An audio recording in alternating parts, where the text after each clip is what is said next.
Discharge ആയി വരുന്ന സമയത്ത് അനാമിക പറഞ്ഞിരുന്നു വല്യമ്മയ്ക്ക് ഒരു കുറവുമില്ലാതെ ഞാൻ നോക്കിക്കോളാം എന്ന്. എന്നാ ആദ്യത്തെ 2-3 ദിവസം അനാമിക ദേവയാനിയെ നല്ല രീതിക്ക് തന്നെ നോക്കി. കാര്യം നേടാന് കഴുത്തക്കാലം പിടിക്കാം എന്നൊക്കെ പറഞ്ഞു കേട്ടിട്ടില്ലേ? അതുപോലെ തന്നെ എങ്ങനെയെങ്കിലും വല്യമ്മയെ സോപ്പിട്ട് കയ്യിലെടുക്കണം. അതെ അനാമികയ്ക്കുള്ളൂ. എന്നാ നടക്കുന്നത് അങ്ങനെയായിരിക്കില്ല. അനാമിക ദേവയാനിയുടെ എല്ലാ കാര്യങ്ങളും നോക്കണം. 1-2 ദിവസമൊക്കെ കഷ്ടപ്പെട്ടാണ് നോക്കിയത്. ഉള്ളിലാണെങ്കിൽ ദേഷ്യവും ഒക്കെ ഉണ്ടായിരിക്കും, പുറമെ കാണിക്കുന്നൊന്നുമില്ല. കൃത്യസമയത്ത് മരുന്ന് കൊടുക്കണം. പിന്നെ ബാത്റൂമിലോട്ട് കൊണ്ടുപോകണം. ഡോക്ടർ നിർദ്ദേശിച്ച രീതിയിലുള്ള ഡയറ്റും അതുപോലെ എക്സസൈസും എല്ലാം ഫോളോ ചെയ്ത് കൊണ്ടുപോകേണ്ടത് അനാമികയുടെ ഉത്തരവാദിത്തമായിട്ട് മാറുകയാണ്. 1-2 ദിവസമൊക്കെ ആണെങ്കിൽ നോക്കാം. എന്നാ ഇനി അങ്ങോട്ട് എന്നാണ് വല്യമ്മയുടെ ആരോഗ്യം പഴയ സ്ഥിതിയിലായിട്ട് എത്തുക എന്ന് ഡോക്ടർമാർക്ക് പോലും പറയാൻ സാധിക്കില്ല. അതുകൊണ്ട് തന്നെ നമ്മുടെ അനാമികയ്ക്ക് മടുപ്പ് തോന്നി തുടങ്ങാം. അങ്ങനെ അമ്മയ്ക്ക് വിളിക്കുന്നുണ്ട്. അമ്മയോട് പറയുന്നുണ്ട്, അമ്മേ എനിക്കിവിടെ നിൽക്കാൻ വയ്യ. നിങ്ങളൊക്കെ പറഞ്ഞിട്ടാ വല്യമ്മ വരുന്ന സമയത്ത് ഞാൻ ഇങ്ങോട്ട് വന്നത്. ഇവിടെ വന്നപ്പോൾ ഈ വീട്ടിലെ ഫുൾ ജോലിയും ഇപ്പം ഞാനാ ചെയ്യുന്നേ. ആ നയനയുള്ളപ്പോൾ എനിക്കൊന്നും അറിയേണ്ട ആവശ്യം ഉണ്ടായിരുന്നില്ല. ഇതിപ്പോൾ അടുക്കള കയറണം. വല്യമ്മയ്ക്ക് കറക്റ്റ് സമയത്ത് മരുന്നും ഫുഡും എക്സസൈസും എല്ലാം ഞാൻ തന്നെ ചെയ്തു കൊടുക്കണം. എന്താവശ്യമുണ്ടെങ്കിലും അനാമിക മോളെ എന്നൊരു വിളിയാ. അത് കേട്ടാ അപ്പം തന്നെ അവിടെ എത്തണം. എനിക്ക് മടുത്തു അമ്മ ഇവിടെ നിൽക്കാൻ. അല്ല മോളെ, അപ്പൊ നിന്റെ അമ്മായിമ്മ എവിടെ? അമ്മായിമ്മയുണ്ട്, അവിടെ നവ്യുണ്ട്, പിന്നെ അവിടെ ഒരു വേലക്കാരൻ കൂടെ ഇല്ലേ? അവരൊന്നും വരാറില്ലേ? നവ്യയുടെ കാര്യം അമ്മയ്ക്ക് അറിയാലോ. ഗർഭിണിയാണെന്ന് അറിഞ്ഞ ഉടനെ തന്നെ അവൾ ആ കസേരയിൽ ഇരുന്നതാ. പിന്നെ എന്തിനെങ്കിലും അവൾ എഴുന്നേറ്റ് ഒന്ന് അടുക്കളയിലോട്ട് വന്നിട്ടുണ്ടോ? നേരത്തിന് ഭക്ഷണമായ വന്ന് കഴിക്കും. പിന്നെ എൻ്റെ അമ്മായിമ്മയുടെ കാര്യം പറയാതിരിക്കുന്നതാണ് നല്ലത്. എന്നെ ഒന്നും വന്ന് സഹായിക്കുന്നില്ല. എത്രയെന്ന് കരുതിയിട്ടാ ഞാനിങ്ങനെ അടുക്കളയിൽ കയറുന്ന കഷ്ടപ്പെടാ. എനിക്കൊന്നും വെയ്യമ്മേ. ഞാൻ കുറച്ചു ദിവസം അവിടെ വന്ന് നിൽക്കാൻ പോവാ. എൻ്റെ മോളെ, നീ ഈ സമയത്തെ വല്യമ്മയുടെ കൂടെ തന്നെ വേണം. നീ ഇപ്പം അവിടുന്ന് പോന്നിട്ടുണ്ടെങ്കിൽ നിന്റെ ഇപ്പോഴുള്ള സ്ഥാനം അവിടെ ഉണ്ടായിരിക്കില്ല. ആ നവ്യ കയ്യിലെടുക്കും. നിനക്കറിയാലോ അവരുടെ സ്വഭാവം. ചേച്ചിയും അനിയത്തിയും രണ്ടും കണക്കാ.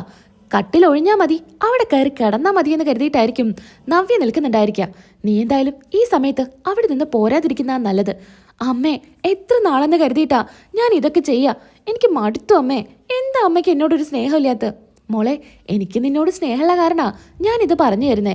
അച്ഛനാണെങ്കിലും നിന്നോട് ഇങ്ങനെ തന്നെയാ പറഞ്ഞു തരൂ. എന്നാ അമ്മ ഒരു കാര്യം ചെയ്യേ, അമ്മ ഇങ്ങോട്ട് വാ. അയ്യോ അത് വേണ്ട മോളെ, എനിക്കെന്തായാലും കുറച്ച് നാളത്തേക്ക് അങ്ങോട്ട് വരാൻ പറ്റുമെന്ന് തോന്നുന്നില്ല. ഭയങ്കര തണ്ടിൽ വേദനയാ. അവിടെ വന്നിട്ട് ഞാൻ എന്ത് ജോലി ചെയ്യാനാ? അമ്മ ആരോടോ ഈ കള്ളം പറയുന്നേ? എന്നോട് ഈ കള്ളത്തരങ്ങളൊന്നും വേണ്ട. എനിക്കറിയാം അമ്മയ്ക്ക് പണിയെടുക്കാൻ മടിയാണെന്ന്. ഇവിടെ വന്നാൽ വെറുതെ ഇരുന്നല്ലേ ശീലം. ഇനിയിപ്പോൾ ഇവിടെ വന്നാൽ വെറുതെ ഇരിക്കാൻ പറ്റില്ലല്ലോ. അതുകൊണ്ടല്ലേ ഇങ്ങോട്ട് വരാത്തെ. മോളെ, അമ്മയ്ക്ക് ശരിക്കും തണ്ടിൽ വേദനയാ. ശരി അമ്മേ, ഞാൻ വിശ്വസിച്ചു. ഞാനിപ്പോൾ എന്താ ചെയ്യാ? എനിക്കിങ്ങനെ പണിയെടുക്കാൻ വയ്യ. മോളൊരു കാര്യം ചെയ്യേ. മോൾക്ക് എന്തെങ്കിലും വെയ്യായി ആണെന്ന് പറഞ്ഞിട്ട് കുറച്ച് ദിവസം റെസ്റ്റ് എടുക്ക്. നീ എന്തായാലും അവിടെ തന്നെ നിൽക്കണം. ആനന്ദപുരി വിട്ട് നീ ഇങ്ങോട്ട് വരരുത്. ഇങ്ങോട്ട് വന്നാ പിന്നെ കഴിഞ്ഞു കാര്യം. അതുകൊണ്ട് നീ അവിടെ നിന്ന് റെസ്റ്റ് എടുക്ക്. അപ്പൊ താനെ ജാനകി വന്ന് എല്ലാ കാര്യങ്ങളും നോക്കിക്കോളും. അമ്മേ, ഇത് വല്ലതും നടക്കോ? മോളൊന്ന് ട്രൈ ചെയ്ത് നോക്ക്. അല്ലെങ്കിൽ പിന്നെ അമ്മ വേറൊരു ഐഡിയ പറഞ്ഞുതരാം. അങ്ങനെ രേവതി ഫോൺ കട്ട് ചെയ്യുന്നുണ്ട്.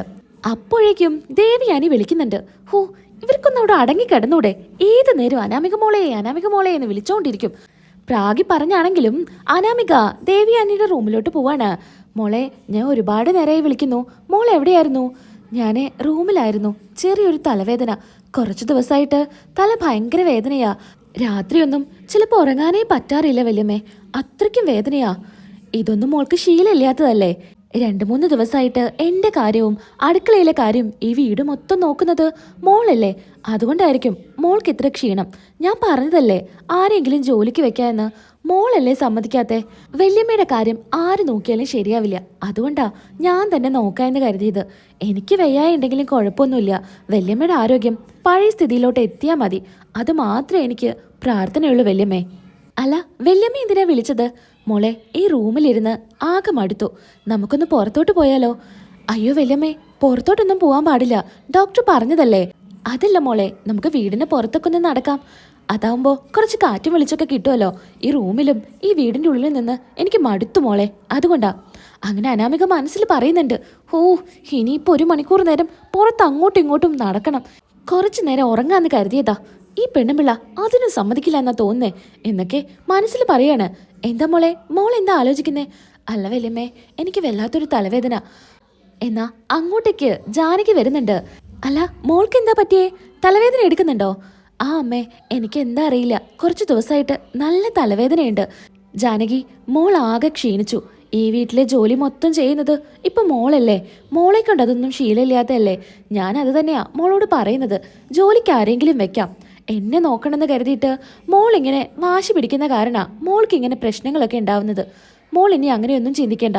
പോയിട്ട് റെസ്റ്റ് എടുക്ക്. ആ മോളെ, മോള് പോയിട്ട് റെസ്റ്റ് എടുക്ക്. അങ്ങനെ അനാമിക ദേവിയാനിയോടും ജാനകിയോടും പറയുന്നുണ്ട്, കുറച്ചു നേരം കിടക്കട്ടെ, എന്നിട്ട് മാറിയാ ഞാൻ അപ്പം തന്നെ വല്യമ്മയുടെ അടുത്തോട്ട് വരാം എന്നൊക്കെ പറയുമ്പോൾ ദേവിയാനിക്ക് ഒരുപാട് സന്തോഷമാവുന്നുണ്ട്. ജാനകി, കണ്ടില്ലേ എൻ്റെ മരുമകള് എത്ര നന്നായിട്ടാ എന്നെ നോക്കുന്നേന്ന്. ഏട്ടത്തി, അത് തന്നെയല്ലേ ഞാൻ പറഞ്ഞത്. ആ നയന ഇവിടെ ഇല്ലാത്ത തന്നെയാ നല്ലത്.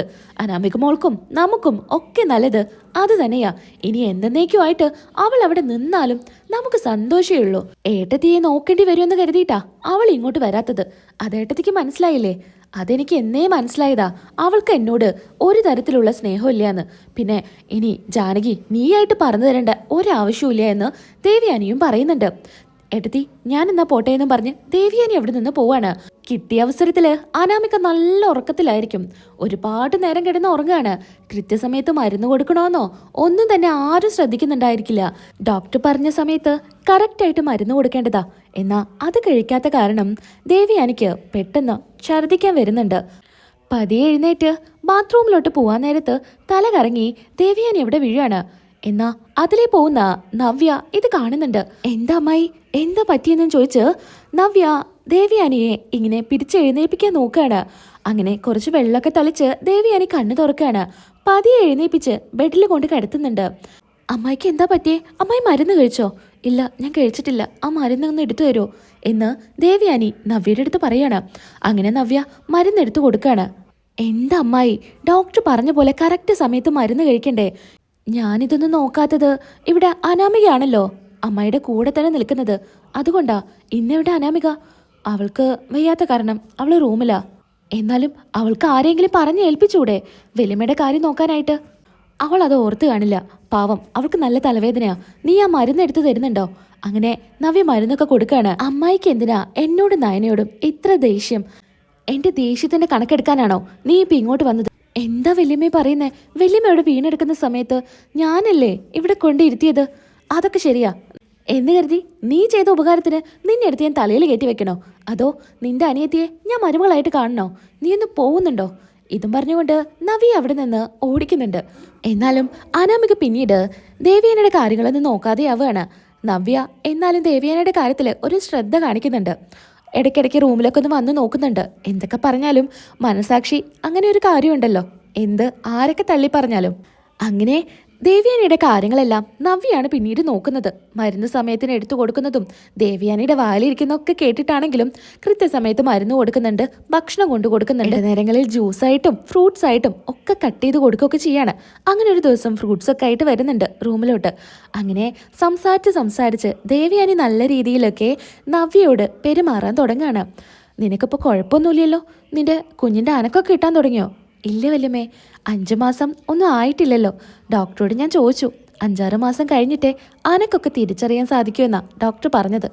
ഈ സമയത്ത് നിന്റെ കാര്യങ്ങളാ നല്ല ശ്രദ്ധയിൽ നോക്കേണ്ടത്. ഇതിപ്പോ നീയാണല്ലോ എന്നെ നോക്കുന്നേ എന്നൊക്കെ ദേവിയാനി നവ്യയോട് ചോദിക്കുകയാണ്. ഈ സമയത്ത് നവ്യക്ക് ഒരുപാട് സന്തോഷാവുന്നുണ്ട് കേട്ടോ. അമ്മായി തന്നെയാണോ ഇത് ചോദിക്കുന്നതെന്നുള്ള ഒരു ഞെട്ടലായിരിക്കും നവ്യ. എന്തായാലും അടിപൊളി റിവ്യൂ ആയിട്ട് നമുക്ക് വീണ്ടും കാണാം. നമ്മുടെ വീഡിയോ ഇഷ്ടപ്പെടുന്നുണ്ടെങ്കിൽ നിങ്ങളൊന്ന് സബ്സ്ക്രൈബ് ചെയ്തേക്കണേ. അടുത്ത വീഡിയോയിൽ വീണ്ടും കാണാം. ബൈ.